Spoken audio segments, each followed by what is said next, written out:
नमस्कार. आज मी तुमच्यासोबत शेअर करणार आहे माझ्या 7 मंथ ओल्ड बेबीचं रुटीन काय आहे.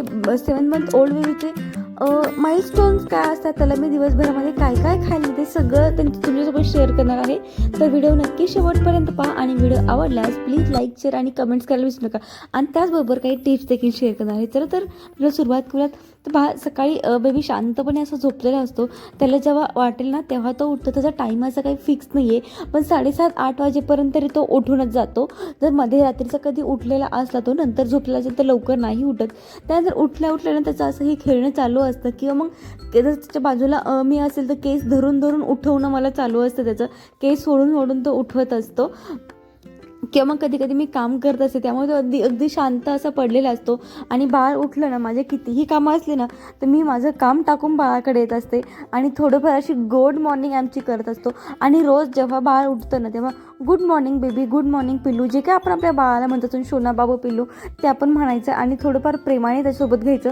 आपलं काम बाकी आहे आणि बाळ उठले म्हणून त्याच्यावर चिडचिड नाही करायची. पूर्ण दिवस चिडचिडतच जातो. त्यामुळे आपल्या बाळासाठी 2 मिनटं का व्हायना, 1 मिनटं का व्हायना, गुड मॉर्निंग पिल्लू वगैरे त्याचं लाड करायचे असे म्हणून, म्हणजे जेणेकरून त्याला पण सवय लागेल सकाळी न रडण्याची वगैरे. तर बाळ सकाळी किरकिर करतात. आपण 2 मिनटं जरी बाळाला दिले ना आपले, तरी अगदी शांततेत ते राहतात. त्यानंतर मग त्याचं हे असं सगळं चालू असतं.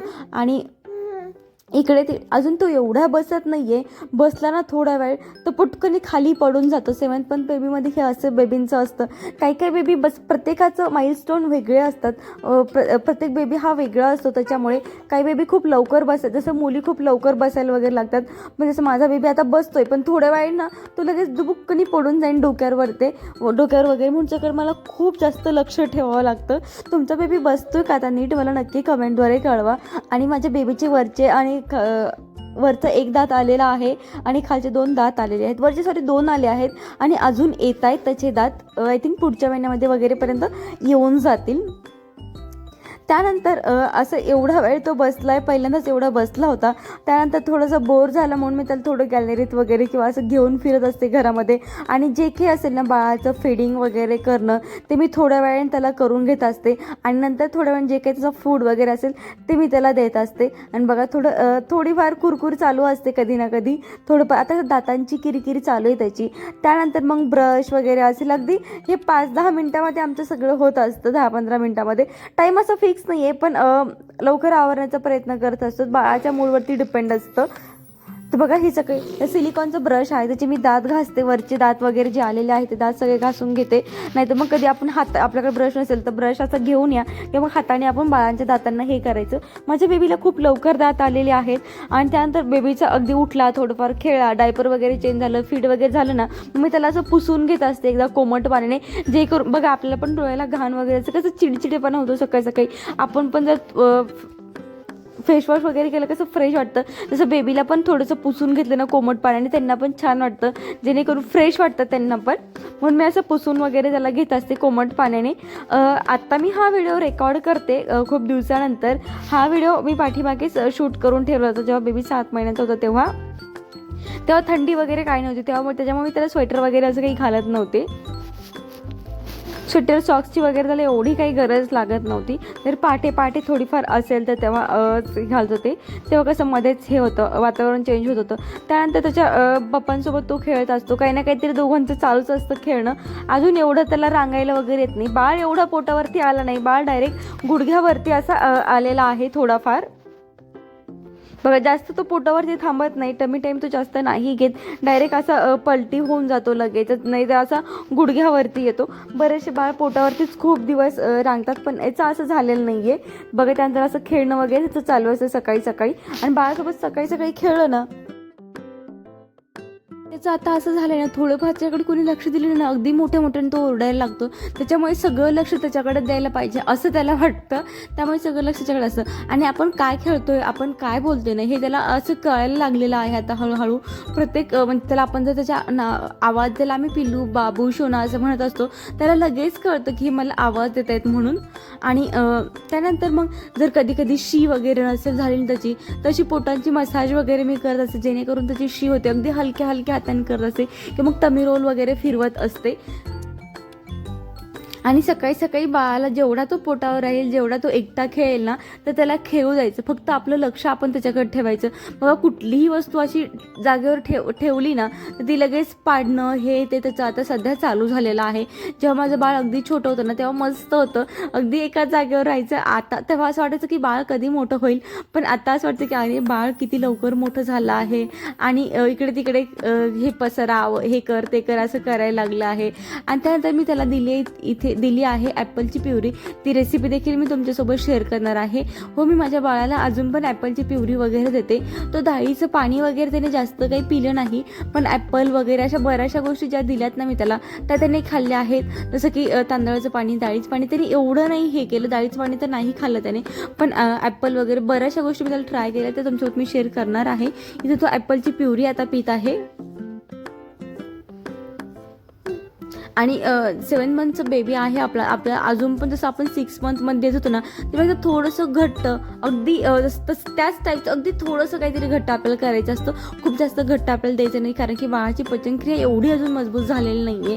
त्यानंतर बघा इथे ॲपल मी पूर्ण सोलून घेते.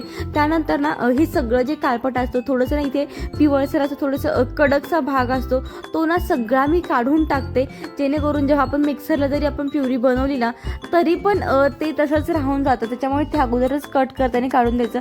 ॲपल मी इथं स्टीम करून घेत आहे बेबीसाठी स्टीम करूनच ॲपल घ्यायचं आणि नंतरच मग हे करायचं. त्यानंतर बेबीची बघा मिक्सरला मी काढून घेत असते. आणि त्यानंतर बाळाची जी प्युरी असेल, थोडंसं पाणी जर गरज वाटली तर पाणी आपण ॲड करायचं. जर स्टीम देताना कधी कधी नाही का पाणी त्या वाटेमध्ये जमा होतं, पण कधी कधी नाही ते पाणी राहतं, त्यामुळे सगळं जमा करायचं. आणि बरेचसे जण अशा पद्धतीचं फूड मला दे म्हणतात बाळाला, पण नाही, मी माझ्या बाळाला असं फूड दिलं नाही आहे. मला शिजून फक्त हाताने मॅश करून वगैरे दे, ते नाही, मी माझ्या बाळाला दिलं नाही. एक तुम्ही मिक्सरमधून काढा किंवा मग असं चमच्याने चांगलं मॅश करा त्याला आणि द्या, अगदी छान मॅश करा, असं एकदम असं वचवच वगैरे असं जाड काहीच नको राहायला. त्यानंतर बाळाचं जे काही असेल मसाज वगैरे अगदी 11-12च्या आतमध्ये ना, 11 तरी होतातच आंघोळीला मला त्याला घालायला. मी त्याला अजून पण मसाज करते. त्याला मसाज घ्यायला आवडतो. लहान असताना खूप छान मसाज करू देता, आता एवढी छान मसाज करू देत नाही तो, पण मी त्याला मसाज करते कारण की मलाही त्याला मसाज करायला आवडतं. आणि मसाज केल्याने बाळाचे हाड मजबूत वगैरे होतात, सांधे वगैरे नंतर दुखत नाहीत. त्याच्यामुळे मी त्याला मसाज देत असते. जशी तो करू देईल ना, 5 मिनटं 2 मिनटं जेवढं असेल तेवढ्या वेळेस मी त्याची मसाज उरकून घेत असते. कधी कधी मी त्याला ना आंघोळीच्या अगोदरच जे काही असेल ना त्याचं जेवण वगैरे ते आंघोळीच्या अगोदरच करून देत असते त्याला, जेणेकरून तो खरकाटा वगैरे होत असतो, सगळं पूर्ण अंग भरत असतं. म्हणून मी आंघोळीच्या अगोदर त्याला जेवण भरवते आणि नंतर मग त्याला अगदी अर्धा 1 तासाने त्याला मी पुन्हा आंघोळ करायला घेते, मसाज वगैरे थोडी करते आणि नंतर त्याला मी आंघोळ वगैरे करायला घेते. आंघोळीनंतर जे काही कपडे वगैरे असेल ना ते, मग त्याच्यानंतर जर थोडंसं अजून वाटलं त्याला की बाबा फीड वगैरे करू, तर मग फीडिंग वगैरे त्याला मी करून घेत असते, फीड वगैरे करून घेत असते. मग थोडंफार खेळणं वगैरे हे ते चालूच असतं आणि पुन्हा एकदा मग फीड करते त्याला. जे फीड तो घेत नाही असं पण असतं ना, झोपायच्या वेळेस आईजवळ त्याला यायचं असतं, आपल्या आईच्या कुशीत त्याला राहायचं असतं, म्हणून त्यांचे ते असतं ना आपल्या जवळ ते राहतात झोपायच्या वेळेस. त्यामुळे जेणेकरून बाळाला आपल्या जवळ घ्यायचं आंघोळीनंतर, जेणेकरून बाळ लवकर झोपी जातं. मग आणि बाळाचं सध्या तरी रुटीन असं छान आहे. लहान होतं तेव्हा पण मस्त होतं, पण जसे स्टेप पुढे वाढत जातात ना, तसं आपल्याला अवघड वाटत जातं. आता असं वाटायला लागलं आहे. आणि त्यानंतर मग अगदी अजिबात शर्टचे बटणं वगैरे सगळे काढून टाकतो, अजिबात लावायला वगैरे देत नाही. त्यानंतर मग जेवल्यावर जर सपोज तो झोपेतून उठला वगैरे ना, मग तेव्हा एकदा मी त्याला जेवण भरवत असते. थोडंफार तो काही जेवढं 2-3 चमचे 3-4 चमचे जे काही खाईल ना तेवढं. आणि जर नसेल खात ना, तर आपल्या बाळाला जबरदस्ती अजिबात करत नाही. त्याला जर भूक असेल ना तर ते स्वतःहून तोंड उघडतात, आणि जर नसेल त्यांना भूक ना तर ते नाही खात. जबरदस्ती करायची नाही, जेणेकरून त्यांना पचन होणार नाही, ते उलट्या वगैरे करतील. त्याच्यामुळं मी ॲपल वगैरे हे त्यांना देत असते खायला बेबीला. डाळीचं पाणी वगैरे त्याला एवढं आवडलं, जसं मी तुम्हाला पाठीमागे सांगितलं एवढं त्याला आवडलं नाही, पण ॲपल वगैरे त्याला जास्त आवडलं. बघा अशी फुर करणं हे चालू असतं बाळाचं खाताने, आणि हे नॉर्मल आहे, हे प्रत्येक बाळ करत असतं. त्याच्यामुळे जर आपलं बाळ करत असेल तर टेन्शन घेण्याची गरज नाही, बाळ तसं करतच असतं. आणि हा बेबीला आत्तापासून आम्ही शिकवतोय नो वगैरे, म्हणजे त्याला कळायला पाहिजे की काय आहे बाबा, हे असं केल्यावर का असं म्हणतात वगैरे. आणि जेव्हा त्याचे पप्पा त्याला म्हणतात ना नो आय सेड नो वगैरे, तर ते त्याला बऱ्यापैकी कळतं. आणि ज्याला मी जेव्हा त्याला बोलते ना तेव्हा माझं त्याला नाही कळतं. 7 महिन्याचं बाळ बऱ्याचशा गोष्टी म्हणजे प्रत्येकाकडे असं लक्ष देणं वगैरे, ओळखीच्या माणसांना स्माईल वगैरे देणं, ही 7 महिन्यांच्या बाळांचं माइलस्टोन असतात. आपल्या लोकांना ओळखणं वगैरे, किंवा दुसरे जसं की डॉक्टरला वगैरे बघून तो रडतो. अगोदर तो रडत नव्हता, आता डॉक्टरांना बघून वगैरे तो रडतो.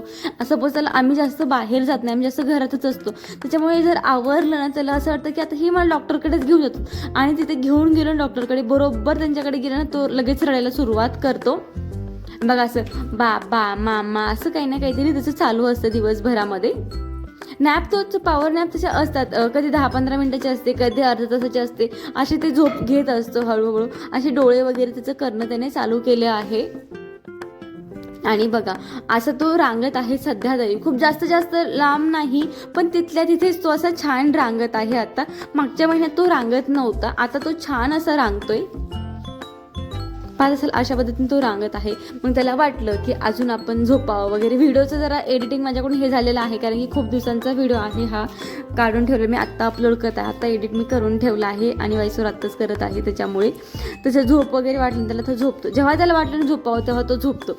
आणि हा मेन म्हणजे बाळाला झोप जेव्हा आली ना, बाळ जेव्हा करायला लागतो ना तेव्हा त्याला मांडीवर घ्यायचं, फीड वगैरे करून बघायचं. मग बाळ अशाने लवकर झोपी जातो. जेव्हा आपल्या जवळ तो असतो ना तर तो लवकर झोपी जातो. बघा त्याला वाटेल तेव्हा तो जिथे तिथे खेळतो. अजून तो जास्त गादीच्या खाली जात नाही, तो गादीवरच जास्त आहे अजून. आणि बघा त्याला आत्तापासून शिकवायला सुरुवात केली आहे की ते दे बाबू, ते बघ ते काय आहे, ते बघ ते काय आहे. त्याला खूपदा बोलावं लागतं तेव्हा कुठे त्याला कळतं, कारण की बाळांना अजून एवढं आपल्या कळत नसतं. जेव्हा तो अगदी 8-9 महिन्याचा वगैरे होईल ना तेव्हा कळायला लागेल. पण आता सध्या तरी थोडं त्याला कळत आहे की बाबा हे काय बोलतायत का. एक शब्द आपल्याला खूपदा बोलायचा लागतो, आपल्याला अक्षरशः तोंड दुखायला लागतं, पण अशाने लवकर शिकतात लेकरं आणि लवकर बोलायला लागतात. तर हे त्याच्या पप्पांचं काम आहे, हे ते करतात. एकदा बेबी काही मोठं म्हणजे 7 महिन्यात झालं ना त्यांना एका जागेवर बसायचं नसतं, त्यांना इकडून इकडे करायचं असतं. आणि हा बऱ्याचशा गोष्टी जसं की रिमोट वगैरे असं जे काही खेळणं वगैरे असेल ना तो छानपैकी होल्ड करतो त्याच्या हातामध्ये. अगदी फोन वगैरे पण छान असं होल्ड करतो त्याच्या हातामध्ये. आणि हा तो एकदा बाळ 7 महिन्यात झालं ना त्याला असं इकडून इकडे करायचं असतं, त्याला अजिबात एका जागेवर बसायचं नसतं. आपल्याला तेव्हा असं वाटतं की अरे लहान असताना छान होतं अगदी एका जागेवर वगैरे बसायचं, पण नाही, आता अजिबात ऐकत नाही तो. म्हणजे असं ना इकडून तिकडे बाळाला असं करायचं असतं, माझ्याकडे आलं की त्यांच्याकडे जायचं असतं, त्यांच्याकडे गेलं की माझ्याकडे यायचं असतं. असं बाळांचं सगळ्यात चालू असतं. 7 महिन्याचे माइलस्टोन्स मी तुम्हाला व्हिडिओमध्ये सांगितले आहे. त्याला फूड वगैरे काय देते ते त्याला मी ॲपल देते, रागी देते आणि बटाटा वगैरे पण मी त्याला थोडं देत असते, बॉईल करून वगैरे मॅश करून देत असते. त्याला मी अजून पण असं असतं ना अगदी पातळ लिक्विड टाईपचंच मी त्याला देते. खूप जास्त असं जाडसर अजून जेवण मी त्याला चालू केलेलं नाही, लिक्विड फॉर्ममध्येच त्याला मी आता देत आहे. हे काही माझ्या बेबीचे माइलस्टोन होते, जे काही 7 मंथचं रुटीन होतं ते तुमच्यासोबत मी शेअर केलेलं आहे. सध्या जे काही होतं ते सगळं शेअर केलेलं आहे. तुमच्या बेबीचं काय रुटीन आहे, तुमचा बेबी काय करतो 7 मंथमध्ये मला नक्की कमेंटद्वारे कळवा, जेणेकरून मला पण माहिती होईल. असं माझ्या बाळाचं रुटीन आहे. चला भेटू आता आपण नेक्स्ट व्हिडिओमध्ये. व्हिडिओ आवडल्यास प्लीज लाईक, शेअर आणि सबस्क्राईब करायला विसरू नका. अशाच नवीन व्हिडिओ पाहण्यासाठी प्लीज आपल्या चॅनल सबस्क्राईब करा.